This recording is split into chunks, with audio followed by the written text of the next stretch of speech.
Hi, I'm Chris, and this is an electric scooter that I think is probably better than the Xiaomi scooters that I've covered and owned myself. This is called the G-CYCLE L10 Pro. Now, the L10 Pro's got a few good things going for it. It's got an excellent build quality. It has full suspension. It's only short travel suspension, but at the front we've got about 1.5 inches, and at the rear about 1 inch of travel with the suspension. 10-inch air-filled tires that are 2.125 inches wide. We have a drum brake at the front and a rear electric brake. Now, the rear motor in this is up to 500 watts peak, and the battery that's powering it all, located here in the deck, is 12.5 amp hours, which they claim should be good for around 26 miles or up to 40 kilometers in one of the lower power levels. Speaking of which, we have 1 to 3 power levels with it. Got a front headlight, rear tail light, and it does have a foldable design, so the handlebar can simply be dropped down in a matter of seconds for stowing it away under, say, a stairwell or getting it into the boot of the car. The scooter weight, well, it's not too bad. It's just over 20 kilos. Inside the box of the L10 Pro, we do get our charger, which does take about 4 hours to charge the 12.5 amp hour battery, and an instruction manual. Now, I really like the look of this scooter, and its build quality is very good. It does have a solid frame with some good looking welds around here. Now, the paint job, this is matte, and we do have a front shock, as you can see. Now, the front shock travel is only approximately about 1 inch. It's not really a lot. We do have plastic mud guards, both front and rear, and a reflector on the rear mud guard, as well as quite a bright tail light here that we have. Now, this tail light, when you brake, will flash red. We do also get a bit of travel here with a rear shock setup, but it's not a lot, just like the front shock, only about 1 inch, or in fact less than that with travel, but it's better than nothing. The L10 Pro does come with a drum brake up the front, which does work quite well. It is adjustable, and our tires, these are 10 inches by 2.125. And like any air-filled tires, they are susceptible to punctures, so I highly recommend you put an anti-puncture solution in this. Something like slime would be ideal. The deck here has a nice rubber grip to it, and we've got the hook here. Now, that hook's for the handlebar that when you fold it down, which I'll show you shortly, you can hook it onto that and then lift the whole scooter right up. The scooter weight is 25 kilos. Right here we have our battery, so the battery's inside, it's not removable. It's 12.5 amp hours with a claimed range of 40 kilometers or 26 miles. It has a sturdy kickstand right here that doesn't rattle around, but I have noticed that it is a little bit too upright for my liking here. It is quite easy for the scooter to tip over if you're not careful. So what is powering the G-CYCLE L10 Pro here is a peak 500 watt motor in the rear hub. I do prefer this, a rear wheel drive, than front wheel drive scooter, which is what the Xiaomi's have. I find that to be a little bit more dangerous, and I just prefer this setup. The headset at the front here has no play to it, and then the handlebar, being collapsible, does have this mechanism right here. So you need to press in this little red security and then pull down the lever, and then you're able to drop down that handlebar, which makes it a little bit easier, for example, to fit it into the boot of a car. But as you can see here, in my estate, it barely just fits in the boot. So you do need quite a large boot or trunk for the L10 Pro.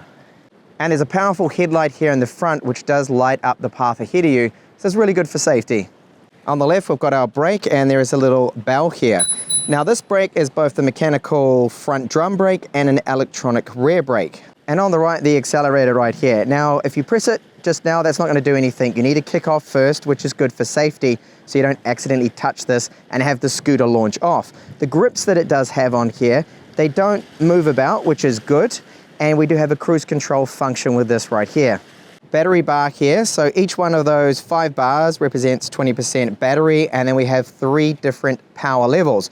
Now, my biggest complaint of this screen is that it is simply not bright enough. In direct sunlight, it's quite hard to make out. We have our power button right here, and when you do press it, there's a little beep for confirmation. Now, our hook right here, that hooks into the deck, it does end up getting, as you can see, a little bit of scratches and things on it from that metal hook. The paint's come off on it already with only limited use from me. So starting out here with the G-CYCLE L10 Pro, you do need to kick off first, and then pressing down on the accelerator, away I go. Now you can see I do have plenty of room here for my feet on the deck. I don't feel like it's too cramped. It's plenty of space there.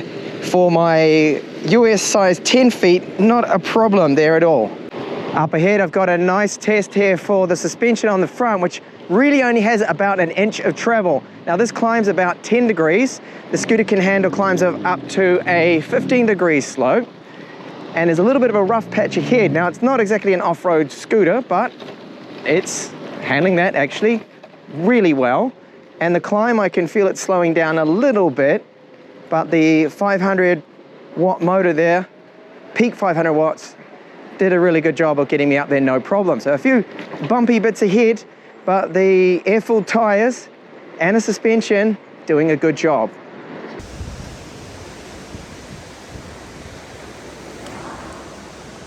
Now it is going to be ideal for something like this, for just flat commutes where you need to go from A to B, short distances. You can handle that, not a problem. 12.5 amp hour battery. It's supposed to get up to around about 26 miles. It of course depends on the power level you're using. I'm using power level 3, which is the maximum. Climbing performance now. So what I'm tackling is about 15 degrees. And that is what they claim is the maximum here for the L10 Pro, which it's doing fine with the 500 watt motor. I'm able to get up this. It has slowed down, however, to about 20 kilometers per hour instead of 25. So you'll lose a bit of that top speed, but not an issue as long as it climbs under 15. If it's over, like this test right now that I'm doing, this is 20 to a 25, almost 30 degree climb. It struggles, it slows right down to about 8 kilometers per hour. Now braking performance from about 25 kilometers per hour, which is the top speed, which is now, I do find to be reasonably good. And I like the fact that the electric brake engages first, which is of course where the motor is, so the rear wheel, and then the front. So braking performance on the L10 Pro, I think is quite good. I do like it. And I have made it down here to the end of the beautiful coast in Denia. This is in the Costa Blanca area of Spain. Really nice day for this, and an absolute joy with this L10 Pro. It's handling the roads really well thanks to the 10-inch air-filled tires and the suspension. Even though it doesn't have a lot of travel, it is certainly helping out.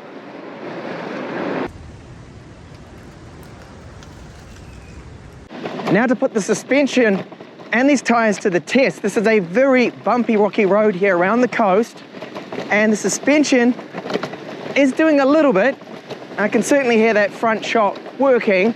It's a lot better than nothing, of course, and it's doing okay. I could, not comfortably, but easily go around the coast like this, and it's certainly a lot more comfortable than a hard tire scooter or even a Xiaomi scooter with no suspension at all. So how did it fare with my range test? And that is around the town here, all along the coast, and I've managed to get 24 kilometers out of it, and I have 1 bar left with the battery. Now there is no actual odometer or trip meter on the display, which is a little bit disappointing there to gauge just how far I could actually go.